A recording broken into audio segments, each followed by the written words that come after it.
Hello, everyone, and welcome back to the Project Management Podcast at pm-podcast.com. I am sitting here in the halls of the beautiful, sunny San Diego Conference Convention Center at the 2016 PMI Global Congress. And in front of me is Wanda Curlee. Hello, Wanda. Nice to see you again, Cornelius. Welcome back on the program. Thank you very much. Yeah. I'm honored to be here. Yeah. You are speaking on situational awareness. Do you have the emotional intelligence for it? Have you already presented it? No, I have not. I present tomorrow morning. Have you any idea how many people have registered? The last time we checked, there were about 60 people, so we're hoping for a little bit more. But if only 60 show up, that's fine. If one shows up, we'll do it. Okay, wonderful. Well, good luck. You said we, and that is the moment when we also have to acknowledge your co-author and co-presenter. Yes, that is Marie Sterling. She is actually the expert on situational awareness. She does a lot with the Canadian, I guess it's military services. I know they've combined everybody, but she does the air side. She also does something similar to the American Civil Air Patrol, where she goes out and tries to find lost hikers or planes that have gone down. All right. So let's take a look at your paper. Since there are two authors, you mentioned you are more on the emotional intelligence side, and she's more on the situational awareness, but we're going to cover both topics. The abstract begins as follows. The paper explores the relationship of situational awareness and emotional intelligence of portfolio, program, and project leadership. How does this understanding help me as a project manager? Okay. We all know that we need to understand what the political situation is in a company. However, situational awareness takes that one step further. It's, am I reading the data correctly? So that's the level 1. Level 2 is, can I assess where I'm going? And level 3 of situational awareness is projecting. Do I know what's going to happen in the future? So as a project manager, no, we can't forecast what's going to happen in the future, but based on everything that we're seeing, the political, the environmental, what's happening on the project, can I state that I expect this to happen? But it also gives you the flexibility that if I don't state it correctly or understand what's going to happen in the future, then I have the flexibility to get back to where I need it to go and tweak for it.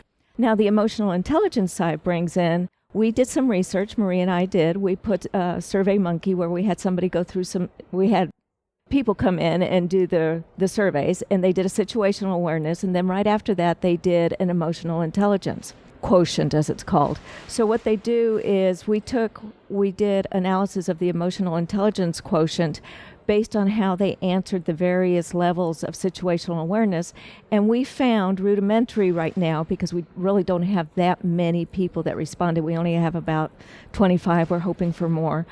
That the higher your emotional intelligence quotient, the better you are at situational awareness. So it's better for you to understand how you see people and how you understand yourself from an emotional intelligence perspective so that you can be better at situational awareness. Allow me to take a step back, Sure. because we're talking about a marriage here between emotional intelligence and situational awareness. How did you and Marie find each other to do this? Because these things are often serendipitous. Right. Marie and I have known each other for years. I was actually the project manager on an initiative done by PMI after the tsunami happened in the Indian Ocean, where we developed a project management methodology that could be used by anybody. They could just tear out some sheets and go and build a new home or a new infrastructure. So it was very rudimentary to help those that maybe couldn't read or didn't know how to write. So it was a lot of pictures. She actually did the training component.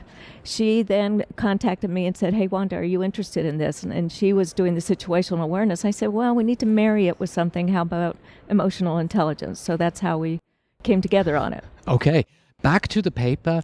In the introduction, I found a section that very interesting to me. Allow me to read it. Project, program, portfolio managers can assist company leadership by understanding the situational awareness and the proper emotional intelligence to provide the necessary leadership. Here's my somewhat critical question in regards to the statements. often we project managers, we are not viewed as being qualified to do something like that. We are the taskmasters. We're supposed to get this project done. We're supposed to just get these assigned projects completed on time, on schedule, and how do we get to that point where we are being seen as somebody who can actually speak on this? Okay. The project management area and us as project managers, it's evolving. For example, we used to just say we did nothing in the strategy area. It was only done by the program and the portfolio managers. However, that's shifting. We're finding that if you're on a project that does not meet the strategic needs of the company, then you're really doing something that doesn't have any value to the organization. And potentially, you're going to be canceled or you're going to be stopped, or you're just on a project that never gets the funding, so it goes on forever, and we all don't want to be on those type of projects. So there needs to be a marriage between the portfolio, the program, and the projects from a strategic point of view, because now when we have less resources to do the things that we need, then the leadership needs to understand that we are doing something that provides to the bottom line or enhances our technology to make us better in the marketplace. So project managers need to understand where they fit strategically. When they understand where they fit strategically, then they have to have some situational awareness about their project. Where do I fit into this? Do I meet 2 or 3 strategy objectives of the organization? Am I fulfilling one? Or am I not doing any? If you're not doing any, well, there might be a reason. There might be a regulatory requirement for it. So that might be a reason to do it. But if you're not meeting a strategic need, then you need to start questioning leadership. Hey, why am I doing this? And if they can't answer, you might say, hey, do we really want to do this? We might want to take our resources and put it onto something that makes sense for the organization. So if you have the emotional intelligence that you know which leadership to go to get people on your side, and therefore understand the situational awareness in the company, then you're going to be seen as a hero, because now you're taking resources that were on a dead-end project and putting them on something that is valuable and that is needed, or maybe start a project that was underneath the line of what projects we're going to do this year, because now we have all these resources that can do that. How do you, for the paper, define emotional intelligence and situational awareness?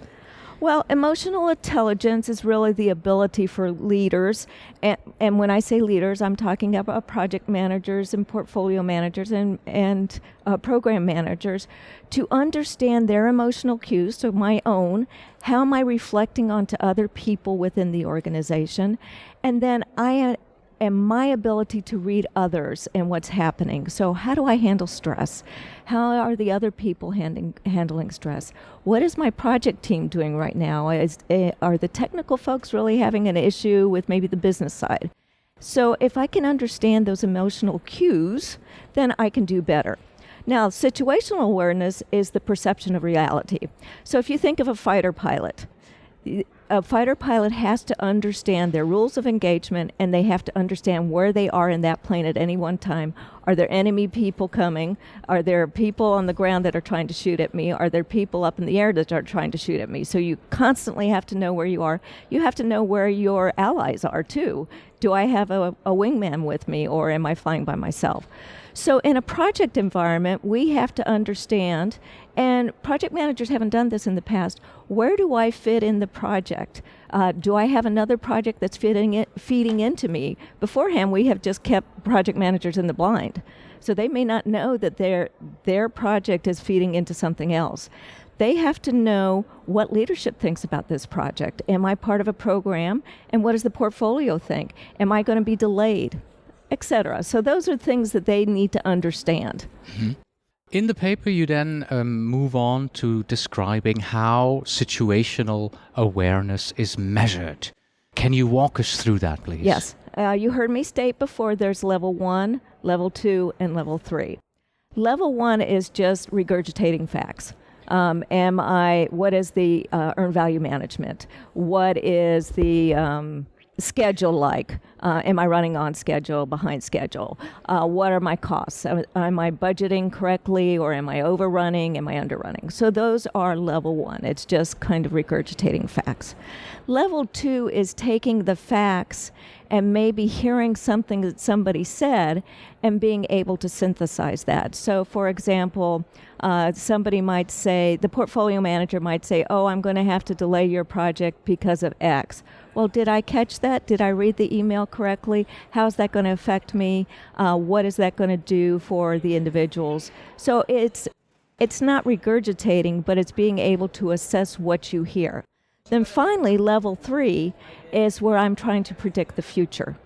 So if I know that my client is upset because they think that the technology group is not meeting the needs of what they thought would be on the project, then what is that upset client going to do in the future to my leadership, to our project team? How can I do something different so they now become on my side? So I'm trying to predict and analyze the future and where it might go. Mm-hmm. And how does mindfulness play into this? Okay. Mindfulness is being in the time. So, for example, how many times have you gone into a meeting and everybody's on their smartphones? So mindfulness means my smartphone is put away. I am listening to whoever's speaking. I'm not looking around. I'm not reading something else. I'm not having side conversations. Mindfulness means I am there, which helps you with your emotional intelligence, which helps you with your situational awareness. Okay. That's actually what I was just going to go into, because mindfulness is not part of situational awareness. It's part of emotional awareness, yes, right? Yes. So how do we now marry the two? Well, if you can call it a marriage, yes. Is it more walking hand in hand, or? Yeah, I mean, if I'm mindful of what my situation is, so if I'm going into a meeting and I'm prepared for the meeting, I can be more mindful, because then I'm prepared, so I can look and assess what's going on in the meeting by what people are saying. Because somebody might have a poker face, but most of us don't when we're in a meeting. If I'm yawning and I've got my head on my hand, then I'm probably bored. So what do I need to do to bring that person in? Or if I have an animated conversation, is it going into the direction that I need it to go to? So there's a little bit of situational awareness, and there's a little bit of emotional intelligence married up with the mindfulness. So if you can get everybody to be mindful into the meeting or whatever it is, testing. Some people will do testing and they're just kind of, poking along. They're not really testing. So you need to make sure that you get all of that into whatever you're trying to do at that time. All right. Before we move on, I just want to tell our listeners we are sitting here in the hallways of the conference, and far down the hallway I see, about 200 people approaching. So it's going, the noise level, the background noise level is going to rise in a little bit, but we're going to plow through here. Absolutely. My question for you next is the obvious one. Do you have an example for us that shows situational awareness, emotional intelligence in action? Sure. I'll take one of my examples. I was recently with a client developing a portfolio management system for them. I thought I understood what the client wanted and was doing. So I was working in a vacuum, just creating the portfolio management. We were having our weekly status reports. I did kind of notice that the project sponsor was a little bit disconnected because he didn't understand what was going on. He knew nothing about portfolio management, but he was made the sponsor. I'm not sure why. So then when we came to the point where it was presented to them, it was as if I was presenting Greek to them, and it was my lack of emotional intelligence of reading and the situational awareness. I should have been astute enough to bring in the CIO, because portfolio management is for the CIO. It wasn't for a project manager. So I misread the situational awareness of it. I misread the project sponsor and what he truly understood and didn't understand. I misread on how they were accepting this until the end. And by that time, I couldn't recover. Yes, we got the portfolio going, but it shouldn't have been that difficult, because I myself, and I have a fairly high EIQ, emotional intelligence quotient, but I just got so consumed in doing the everyday tasks that I didn't take time to stand back, look at what the situation was, going and taking that extra moment to go and talk to the project sponsor, going and talk to the CIO, and seeing what their questions were. And then not understanding, not reading the minor nuances in emotional intelligence on them. Can emotional intelligence and situational awareness work independently? Sure, absolutely they can. But one without the other, you're not going to be as effective. You might be very, very good at reading the situational awareness at all three levels. So you might be able to regurgitate the data. You might be able to take in things that you've heard and put it with the data and assess where you're going. And then you might be able to take where you're pretty good at being a visionary and understanding where you're going the next step. Then again, I may be a project manager that is really good with my clients. I can talk to them. I can get them going. If they're upset, I can calm them down. I can bring them around. Same with my project team. I might be able to be very good to understand where they are. If somebody's having a bad day, I can bring them in and talk to them. But I may be totally losing it on the situational awareness side. Mm-hmm. I believe your presentation, your talk here at the Congress is more in the workshop format. Is that correct? Absolutely. Walk us through this. How do you take the attendees through learning more about emotional intelligence and marriage with situational awareness? What we're doing is we will... Unfortunately, we can't do the emotional intelligence side as well here at the Congress because it means somebody has to go out and take the survey, which takes almost an hour. So we're going to kind of go around that, and I'll explain how we're going to do that. But what we're doing is, if you ever seen these whiteboards where somebody's writing on a whiteboard, we have taken that and put a portfolio and a program, and they're interconnected. We were going to do the project as well, but we ran out of time, so we're just doing those two. But we'll bring the project into the program area. So what you'll see is it's called Video Scribe, and Marie's done all the artwork on it because I'm terrible at artwork, but she's done it all. So it will go, and it's going to be writing up there, and we're going to present that live. And then she and I are going to read the script. So there you have people that listen, that learn by listening. You have people that learn by hearing. And then you have people that learn by visually seeing. Obviously, that doesn't have the tactile on it, but so we're catching three of the senses. And then at the end, we have devised questions at each of the levels for the program and for the portfolio. So we'll ask each of the attendees to answer their questions at level 1, level 2, level 3. They'll be up on the Video Scribe there.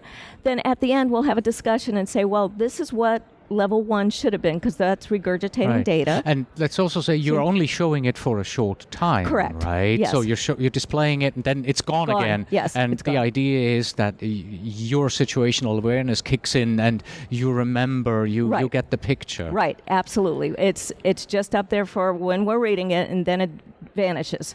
And then we'll show them the questions. We'll give them because we have a limited time, we'll give them about 5 to 7 minutes to answer all the questions for that scenario. Then we'll shift into the portfolio, do the same thing, it'll disappear, then they'll answer the questions.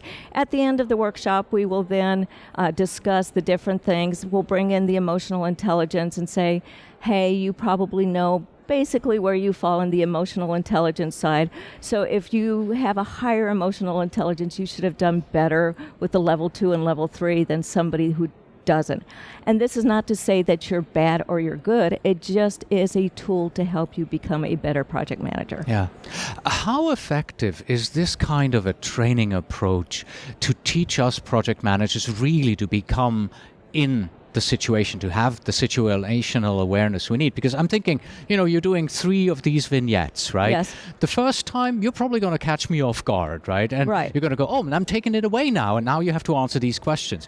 The second time, I know what you're going to do, right? And so I'm going to be laser focused. I'm going to be in there. And the third time, I've honed my skill and I'm there. How effective is that in teaching me, hey, in your projects, you have to be at the third level. Imagine that you're always doing it as if you had been in the third. Yes, and we understood that, so we have decided the first one, the program, we're going to do it twice. So we're going to give them the benefit of the doubt that this is something new, you don't understand it, so we're going to absolutely go through it twice. If we have time, we'll do the portfolio as well, but I would hope by the time we get to the portfolio that there's not a need to do it a second time. Okay. Wonderful. What are your recommendations to our listeners out there? Everybody's now thinking, okay, this is great. I really need to be more in the moment. I need to, improve my emotional intelligence, marry it with my situational awareness. How do you do that? How do you get there? Okay. There's many things that you can do. First of all, if you've never measured your emotional intelligence quotient, there's all kinds of free assessments out there that you can take. So begin by knowing yourself. Yes. So go out there, take a survey, and find out where you fit into the emotional intelligence and quotient. Then if you're lower on there, then what you need to do is maybe do some studying out on, again, there's a lot of free stuff on the internet on emotional intelligence. You can go and get one of David Goleman's books. He's the profound expert on emotional intelligence. There's some academics too, but if you want to stay on a practitioner basis, I would say Goleman is your best. So go out and read some books. Understand what you need to do. Understand how to get to different situations. Then actually sit down in a project and look at people. See if you can think what they're doing, and then ask other people what they think about you. Because sometimes we think our perception is differently than what people are actually perceiving us. So people might think that I'm a big extrovert. I'm really an introvert. But most people think I'm very much an extrovert, and I'm not. So ask people so you understand.